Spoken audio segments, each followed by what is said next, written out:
Ne beylesen adamzat, çıplak doğdun doğun gerek. Ak tüy demdin ulollun, ağlayırsen nan gerek.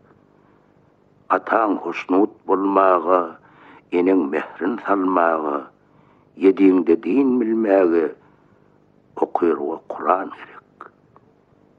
Saylayır sen dilbendin, yoğnulur beylin bendin, on meşte arzu mendin, kıyız gerek, juwan gerek.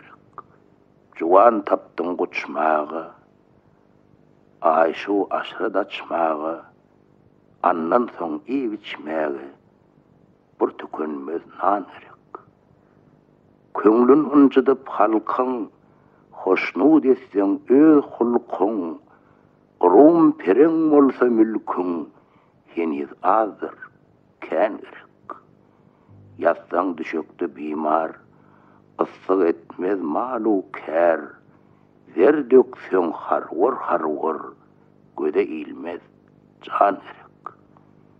Doğa bilen er öger, yağmur bilen yer öger, er olur alkışalar, yerlere baran gerek.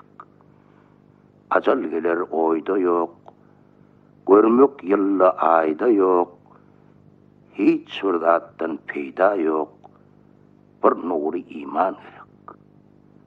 Mağtım ulu sözleyen, nice mahvi gizleyen, bir mağını fehm eyleyen, akıllı yaran gerek.